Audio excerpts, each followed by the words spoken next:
And why is the mind so important? Because it's not I think, but it matters. If you wake up in the morning, what are you thinking when you wake up in the morning? And if you already wake up with conflict in the mind, wake up with unsatisfaction inside the mind, wake up with a feeling of lack of, I wake up, I have to do something quickly because I don't have it right now. The point is, why do we chase? Why do you chase anything? It is because you're in a state of lack. Something's missing. I myself always grew up in the need to attain something, to add something up on top of my life. The whole tradition I'm talking about is actually quite the opposite. That's why in the latest videos or publications, for example, I often mention that actually there is nothing I can give to anyone. I have nothing to give you. The only thing that I really try to do is take stuff away from you that are covering that you see that you are complete. What things tend to cover us that need to be taken away? Everything that builds up a stronger and stronger identity. Everything that you keep from the past in your mind. The more you keep past elements inside your mind, the less likely you will be able to break free into the future and open up for the possibilities that this lifetime might still have for you. I say to people, don't try and look for the authentic self. Just notice when you're not authentic. Just notice when you're not saying no. When there's a no that wants to be said, just say where you're not saying yes. But there's a yes that wants to be said inside you. Notice the impact on you. When you don't assert your true self, how do you feel afterwards? Resentful, ashamed, or tired, or whatever. So notice the difficulty being authentic and ask yourself, well, what is the belief that I'm carrying that if I'm authentic, then what? So in other words, not all that noticing, what does that do? Who's the one that's noticing? It's the authentic self. So just by asking those questions, you're strengthening, you're empowering that authentic self. And just going back to that, the heart underneath is teaching the broken heart above. Well, that wholeness is teaching the disconnection. It's always there. People think that shame is a response to what they did or they didn't do. No. They think they're ashamed of themselves because they're addicted. Actually, it goes the other way around. The shame came long before the addiction. And the shame has all kinds of sources, but again, it has to do with early trauma, early neglect, or early disconnection. If a child is suffering, either because bad things are being done to them or because they're not getting their needs met in a positive sense, the child can make two assumptions unconsciously. One is, the world is screwed, my parents are incompetent or cruel, here I am. The other assumption is, these bad things are happening to me because there's something wrong with me fundamentally, and if I work hard enough, maybe I can fix it. Now, which belief do you think is more acceptable to the child? It's obviously the second one. At least it gives them some sense. So even the shame comes along as a kind of adaptation, but it's debilitating. Shame is the worst state. When you're shamed, you want to sink into the ground and you want to even further isolate yourself. That's one of the greatest impacts of trauma, is a deep sense of shame about the self. It's not fear that gets in the way of us being brave with our lives and our work. It's armor. Everybody's afraid. It's okay to be afraid. What's dangerous is the armor that we reach for to self-protect when we're afraid, and how that armor moves us away from love, connection, and our values. I think the hardest work is, for me, constantly being aware of what is my armor. What am I grabbing for when I'm afraid? What am I grabbing for when I want to protect my sense of self-worth, my ego, and how heavy that is. At some point, I had to wear it because that was survival for me growing up. This is the big developmental milestone of middle age, which is kind of when the universe grabs you by the shoulders and pulls you really close and says, I'm not f***ing around anymore. I gave you gifts. Choosing not to grow into them is not benign. There's a consequence for that, and your armor is getting in the way. You have different choices. Let go of what doesn't serve. And that is the big milestone, I think, that we have to wrestle with in midlife. what no longer serves, that's preventing us from growing into who we want to be. Anger is never a primary emotion. It's always a secondary emotion. And there's 3 feelings that can lead into it. Okay. It's fear, it's hurt, or it's sadness.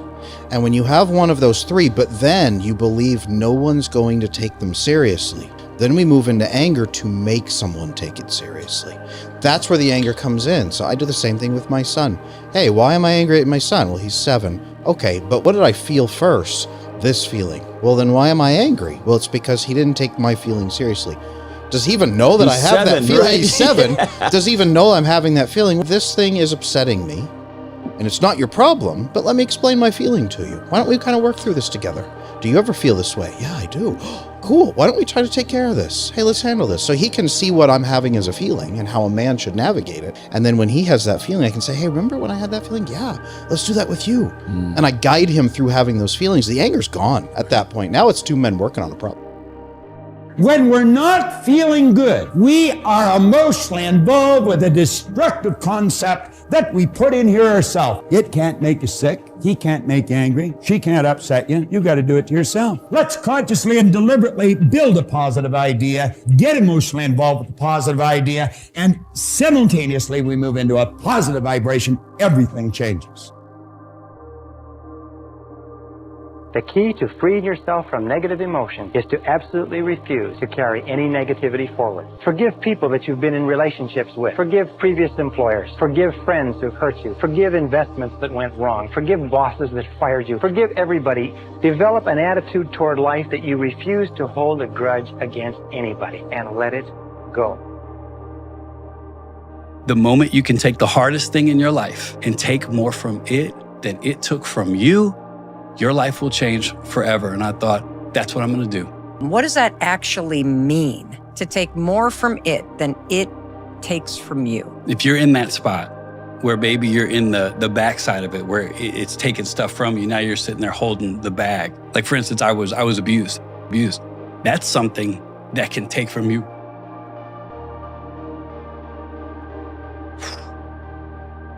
Forever. If you make the choice to let it. Now, I'm able to take from that situation.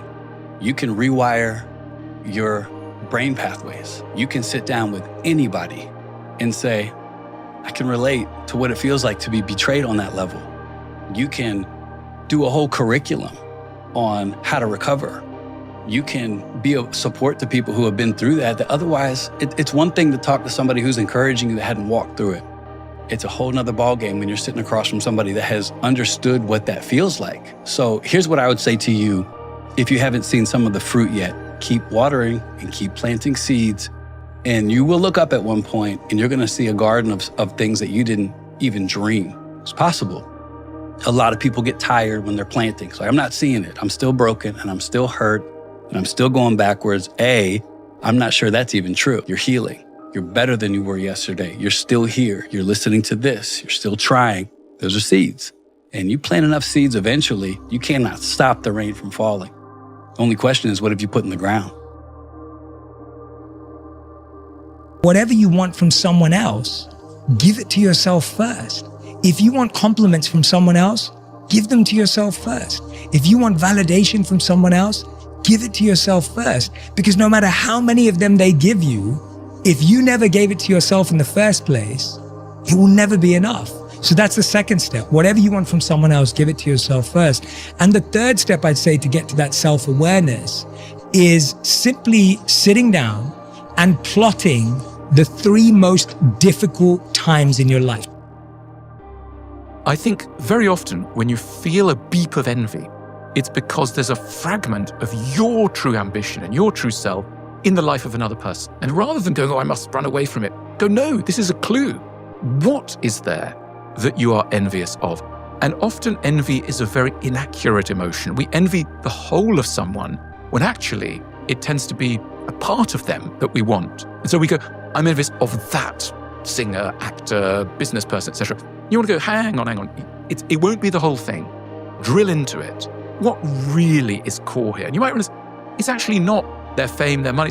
It's that they work with their hands, or it's that they live in a log cabin somewhere far away from other people, or whatever it is. So the best thing to do with envy is to see it as a guide for your own ambition, not a sign of your innate jealousy and inadequacy. It's a clue. Many of us are lonely. I mean, this is one of the great secrets of life, that we don't have enough of these people. We're surrounded by people, but how many of those are really the people who, in the middle of the night, at crisis moment, is going to be able to deliver that kind of, broadly, we could call it reassurance, a confessional ear, and a sense of that we are worthy of forgiveness. Do you think this is a challenge that particularly men face, this having someone that is a sympathetic ear, the troubles of being tied up in your fragile male ego, etc., male friendships and male support seems to be a tough thing, tough needle to thread? It's a really tough needle to thread. I think that being a man comes with all sorts of challenges, but one of them is that masculinity is presented as a kind of achievement. You know how boys taunt each other in the school playground and they'll go, "You're a girl," as though there's a kind of slippery slope. The top of the slope is manhood, and then the bottom is girlhood. And if you're not careful, you'll become a girl again, as it were. There's a sort of sense of when you were a baby, and that's the other taunt, baby. When you were a baby, you were in the feminine camp, and then through effort, you became a man. But that achievement is precarious. So men are always feeling the precarity of their identity. And that's a very unstable business. People nowadays aren't capable of loving. They're too protective, they're too defensive. They don't want to feel hurt. Because they don't want to be hurt, they don't want to give so much of themselves. They don't want to be generous with their spirit. They want to protect themselves. So at the slightest kind of conflict with their partner, they retreat and they get into their shell. People are more defensive. They're more locked inside themselves. They're more locked inside their phone, right? So I wrote the book because it seems like romantic love between a man and a woman is seen as something corny and sentimental and old-fashioned, and like we've outgrown that here in the 21st century. Man, that is really sad, and that is really pathetic of you. And that is really actually to deprive yourself of some of the greatest emotions that a human can have.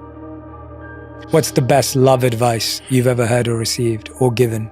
The hard thing to do and the right thing to do are almost always the same thing. That anytime you're confronted with a choice, that the harder thing is usually the right thing. It's easier to sleep in than to exercise, but it might be the right thing to exercise. It's easier to just hold your tongue and not share with your partner something that needs to be shared, but the right thing to do is to do the hard thing. So the hard thing to do and the right thing to do are almost always the same thing. In the minds of geniuses, we find our own neglected thoughts. In the minds of geniuses, we find our own neglected thoughts. In other words, geniuses, so-called geniuses, don't have thoughts that are completely different from those of other people. What they do is they take the thoughts that we all have and they give them the significance they deserve, some of those thoughts. And so that's why when you pick up a really great book, often you think, wow, I've always thought that, but I've never known how to say it. And really what we mean is, I've never had the courage to give that thought its due because I'm lacking self-esteem.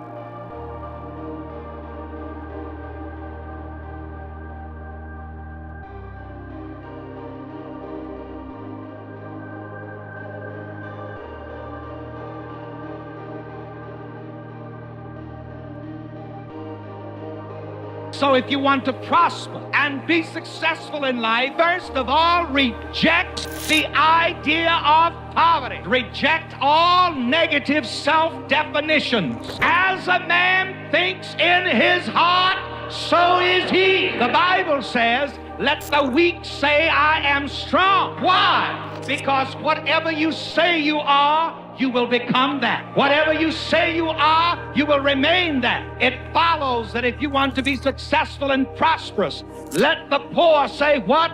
I am prosperous. I am successful. Anything you say with the words I am, your subconscious will then take that as a command. If you say I am sick, you're actually creating sick in the future. See, a lot of people think when they're describing the present, well, I'm sick. But the fact is you're prescribing the future by describing the present as it is. And most people never get that. So when you're saying negative things to yourself, you're affecting yourself in a physiological way. And so we're constantly programming our subconscious. So this is why the people that live the most effective lives are always acting as if they're in the future and the future's perfect. You shouldn't worry about criticism from someone that you would never ask advice from. And it hit me when I was like 38 years old. It was only a couple years ago. Wish I'd heard that when I was 15.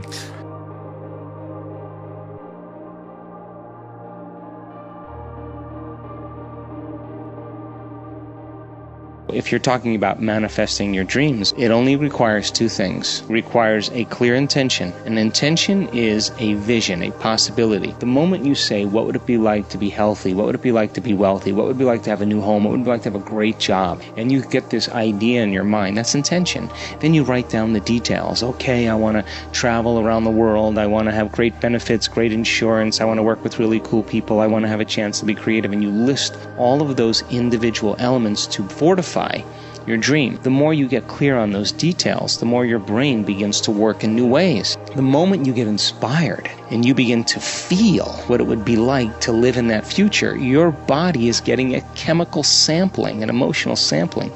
It's getting a taste of the future. What is the emotion you would feel if you had your dream come true? Incredible gratitude. If you can hold on to that emotional state of gratitude, your body is living in that future in the present moment. And that's when we begin to see the miracles happen. What most people do is they say, I want the new house, the new car, the new relationship, and then they visualize that. But when they visualize it, they never get in touch with how it would feel if it happened. They're hypnotized into feeling the emotion when it happens. So they may do a little meditation and they open their eyes and their senses say it's not there. Yeah. What do? They experience more lack. Yeah. You have to truly change them. Close your eyes, disconnect from the environment, sit your body down, don't get up and do anything. And now teach your body emotionally what that future feels like before it happens. Mm-hmm. You have to stay in the feeling of that future in order for you to be aligned to that destiny. When there's a vibrational match between your energy, it's synchronized with some potential in the quantum field. You no longer have to go anywhere to get it. You're going to begin to draw events or experience to you, and they're going to come in a way that you cannot predict. The more trust you have in your superconscious mind, the faster it works for you. And the more calm and confident you absolutely believe that something will show up. And the more you practice with it and the more confidence you have, the faster it works for you. Pretty soon it gets to the point where you can think a thing and realize it very, very quickly. I used to do this when I was first understood this, when long distance charges were very high back in the 80s, is I would visualize a person I needed to talk to on the other side of the country and they would phone me. And I could do this over and over again. Rather than me phoning them for 30 or 60 minutes, I'd visualize and they'd phone me. I just put it into the superconscious mind and I say, he or she will call by 11:30. By 11:30, the phone rings. And did this over and over again. And the more confidence you have that it will work, the more rapidly it works for you. It merely requires a step of faith, a mental step of faith. This is the most incredible method I've ever seen. I learned it some years ago. Just rewrite your goals every morning. Because every time you write your goals down, you're programming them into your subconscious mind. When you program them into your subconscious mind, you set up a field of vibration within your brain. And this law of attraction, based on this field of vibration, attracts into your life people and circumstances that harmonize with your dominant thoughts. What you do is you create a force field, which we cannot explain scientifically, but it is a field of vibration that goes out from you and attracts back into your life everything that you need to realize your dominant goals. You can have anything you want. Imagine you could have anything that you want, anything that you can hold in your mind on a continuing basis, you can have. That everything that you are or ever will become is going to be as a result of the information you take into your mind. The practical, usable information that you can take and use to bring about some kind of improvement in the world around you. If you want to earn more, you have to learn more. If you want to be happier, you have to learn more. If you want to realize your full potential as a human being, you have to learn more, which means read, study, and learn how to learn.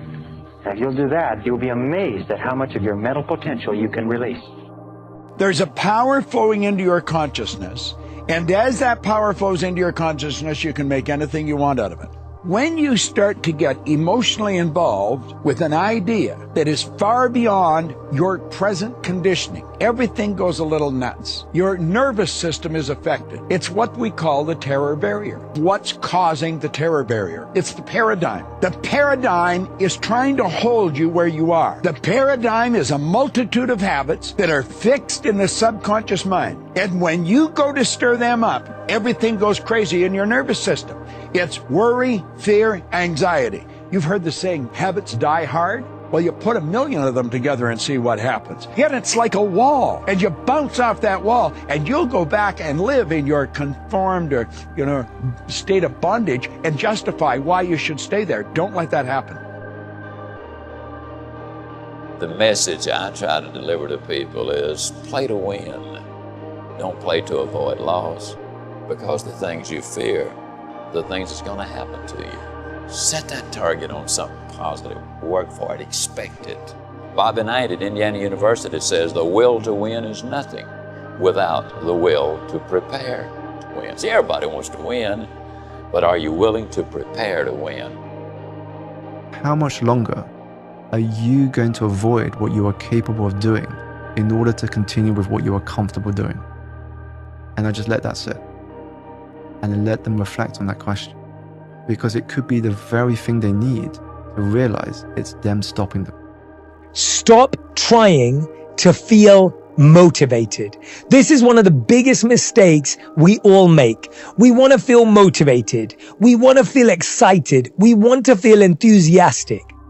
What I've learned very, very clearly is that if you wait for motivation, you'll be waiting a long, long time.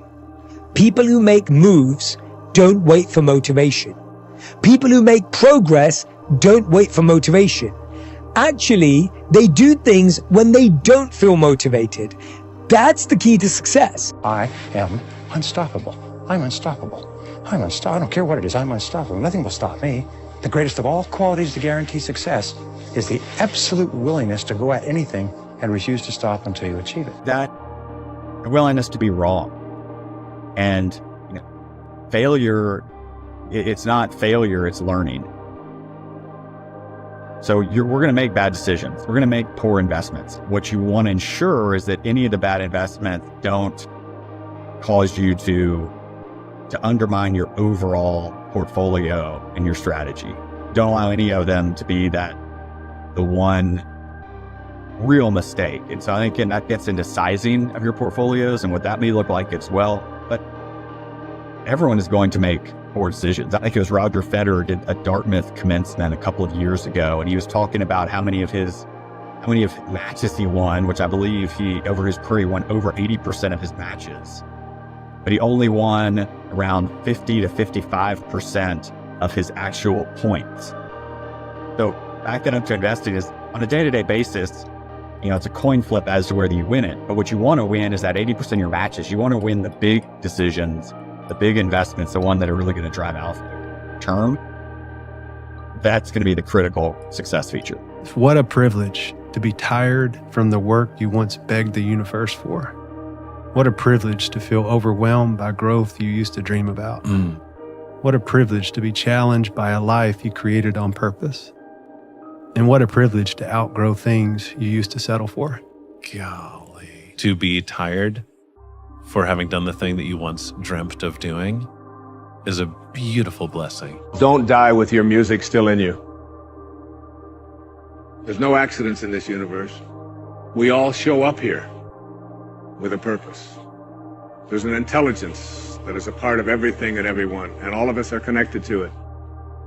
And too many of us are afraid to listen to that music and march to it. You out there, I know you have a book you wanted to write.